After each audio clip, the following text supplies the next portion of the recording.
Manga Shokai here, back with another haul video, this time for August 2020. I originally filmed one a few days ago when my first shipment came in, and I thought, oh, this will be alright, I'll just edit it together. But then, just today, I had my second package come in, and I figured, hey, might as well put both videos together and do everything at once. I do actually have a third package coming in sometime next week, but I'm kind of impatient and I just want to get this haul video filmed. I will show off the series I am picking up in that later shipment and my eventual collection video. So yeah, let's get started with this month's haul. First up is volume 11 of Land of the Lustrous. It's the latest volume coming out. I'm not going to translate what's on the obi there just because it's pretty spoilery. I was hoping to get this in July, specifically the limited edition, which came with like an illustration booklet. I was hoping to get that, but I ordered it a little bit too late and that version was sold out at the time, so I was like, I'll just buy the regular one. And I think now it's back in stock, but I don't want to double dip on this. Normally plastic wrapped, I opened it up because I finally started reading this. Just read the first volume yesterday actually, and it really reminded me that, yeah, the anime was a lot of fun. I liked it a lot.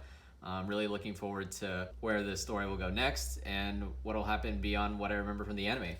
So yeah, Hoseki no Kuni, Land of the Lustrous. Next up on the manga haul, we have volume 19 of Kaguya-sama Love is War, the latest volume. This is one of my favorite series of all time, definitely my favorite rom-com of all time. On the cover it says Ai Hayasaka. This volume basically concludes a major arc focusing on her. It's pretty heavy spoilers, so I'm not going to go into it too much. But yeah, I always enjoy reading this week to week as the new chapters come out. You notice on the obi here, there's this girl here is promoting the newest work by the author of Kaguya-sama, which is Oshi no Ko, which is what I'm going to talk about next. So Oshi no Ko is a collaboration between the author of Kaguya-sama and the author of Scum's Wish. It starts off with this doctor who's a bit of an idol fan, who one day realizes that one of his patients is actually his favorite idol, Hoshino Ai, who's on the cover here. And he thinks, oh, I have to take care of her until she gives birth to her twins. But what he doesn't know is that soon before she gives birth, he actually ends up getting stabbed in what seems to be a random incident. And he ends up being reincarnated as one of the twins that his idol gave birth to. And this first volume is basically set in his new childhood, where he grows up as the child of his idol. And I mentioned that he's a twin. His twin is also a reincarnation of another person, which is explained in the volume itself. This volume kind of acts like a prologue of sorts, because if we look, see here at the very beginning, this here is basically kind of the quote-unquote present arc, and then here's the past. This is the doctor here, here's the idol, and yeah, that's basically what this volume looks like. It's a very interesting premise for sure. Really interested in seeing where this goes forward. It has a bit of a more cynical take on the entertainment industry, given that, oh, she's an idol, but she gave birth to twins, but she's still an idol afterwards. So of course the kids are kept secret while she's performing as an idol. The later chapters, it's kind of focusing on the reincarnated doctor. Now he's a teenager, and his twin sister also wants to be an idol. And it's basically seeing where it'll go from there. So yeah. Oshi no Ko. I don't know if this will eventually come over to English or not, but I'm going to keep following this just because it's the author of Kaguya-sama, wherever it ends up going. Of course, this haul has even more Kaguya-sama action in it. This time we have volumes 2 and 3 of the 4-koma spin-off, Kaguya-sama wo Kataritai, or We Want to Talk About Kaguya. Cool thing about this spin-off 4-koma series is that it's actually canon. It kind of expands upon the events on each of the chapters, and also kind of just background interactions with here the mass media club, and also some of the other characters like Ishigami and Maki are semi-prominent characters in this series as well. I haven't actually read through all this yet. I have all 3 volumes that are available right now. The first is in my collection elsewhere, but if you look here, it actually kind of references what chapters are in the actual manga that are taking place at the same time as the kind of the 4-panel comics here. So here, this one's around chapter 32. The latest chapters are available through the Young Jump app as well, and I want to keep up with this.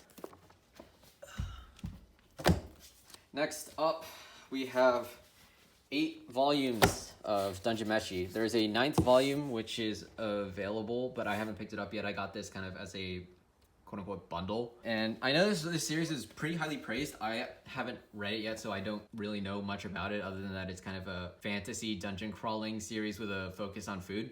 And one of the things that does kind of sell me on its quality is that it's published in the magazine called Harta, which is the same magazine that things like Otoyo Megatari, Hinamatsuri, Rana the Grey World, Sakamoto. I've seen like really good things about all those titles as well, so I think I'm really going to enjoy this one. It looks very well illustrated. I am kind of unfamiliar with like this kind of like more traditional fantasy as opposed to the kind of isekai fantasy that's plaguing a lot of the light novels and these days. Really looking forward to reading this in the future. Set that aside. Now we're going on to newer stuff. First up, we have this series here. This is Hime-sama Gomon no Jikan desu, or in English, It's Time for Torture Princess. It's available through Manga Plus if you want to check this out, but the physicals are Japanese only. And this is actually a really fun series. So here's volume 2, volume 3. I'm going to talk about it now. So there's this princess, right? She's being held captive by the Demon King, and every chapter is basically centered around a quote-unquote torture. I say quote-unquote because what it ends up being, you see here, it's a bowl of ramen. They're not really tortures. It's more just like tasty food or like playing games or basically very slice-of-life type things. So you would think, oh, a series centered around torture is actually really, really wholesome. So like in the second volume here, this is the Demon King and his daughter. Daughter is really cute. Plays with the princess a lot. It's all in good fun. And then here, volume 3, it's the latest one. This is kind of like the chief torturer, but of course, like I mentioned, it's not actually torture. I would love to see this get an English release, though at the same time, it means it wouldn't all be available on Manga Plus anymore, which is kind of an unfortunate trade-off. I definitely recommend checking this one out. It's a lot of fun too. Manga Plus, go read it. Next up is the 4th and final volume of Zoku Kono Subarashi Sekai ni Bakue no, or Explosions on This Beautiful World, the continuation. It's the Megaman spin-off. I freely admit I only bought this because it's the Megaman spin-off. Haven't read it. I've been collecting this for a long time, but I haven't read any of the volumes. But this, I think, is the last one in this kind of spin-off manga.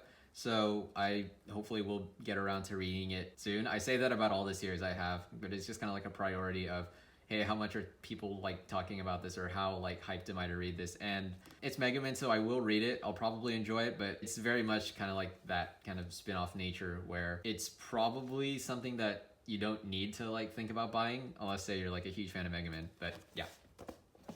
And then after that we have a series, or I guess a collection of one-shots. This is Hotarubi no Mori by Yuki Midorikawa, the author of Natsume Yujincho. It's kind of along that same vibe of, you know, supernatural aspects. And the funny thing about me and collecting shoujo manga in general is that all of the shoujo manga I own, it's this one, and then I have one other volume. They're both basically one-shots. And I will get around to collecting a proper shoujo series eventually. I've already read a few, like Karekano and, was it Not Your Idol? I've read the first 2 volumes, actually. That's on hiatus now, which kind of sucks, but it is what it is. I will get around to picking up a shoujo series eventually, but it's just I have so many other things to read right now that I don't know where to get started with that. I know that Yona of the Dawn's a really common recommendation, so I probably will check that out whenever I decide to kind of just pick up shoujo series in bulk. I think this will be a good one when I do get around to reading it. So that's Hotarubi no Mori. And the next volume I want to talk about is this one here. This is called Shimeji Simulation. This is by Tsukimizu, the author of Girls Last Tour, which is a work that I'm a very big fan of. And I figured that I wanted to read more of her works, and this is her newest one. I know that basically this girl here, she has mushrooms growing out of her head. But other than that, I'm pretty unfamiliar with what this series is about. I think she is also kind of like a shut-in up until like the start of this series. This is actually a really like high quality book. Like, the paper here, it's this much higher quality paper than you'd normally expect out of manga.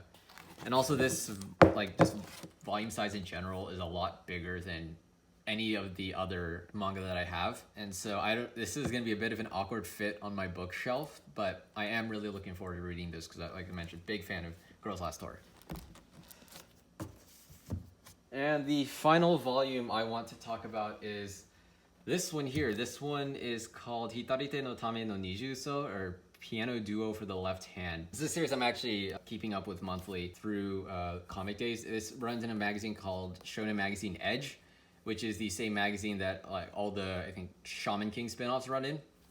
And this series in particular, this is a kind of supernatural music series. It's about this guy here who starts off as a bit of a delinquent, but then he meets this prodigy concert pianist one day and they get lost.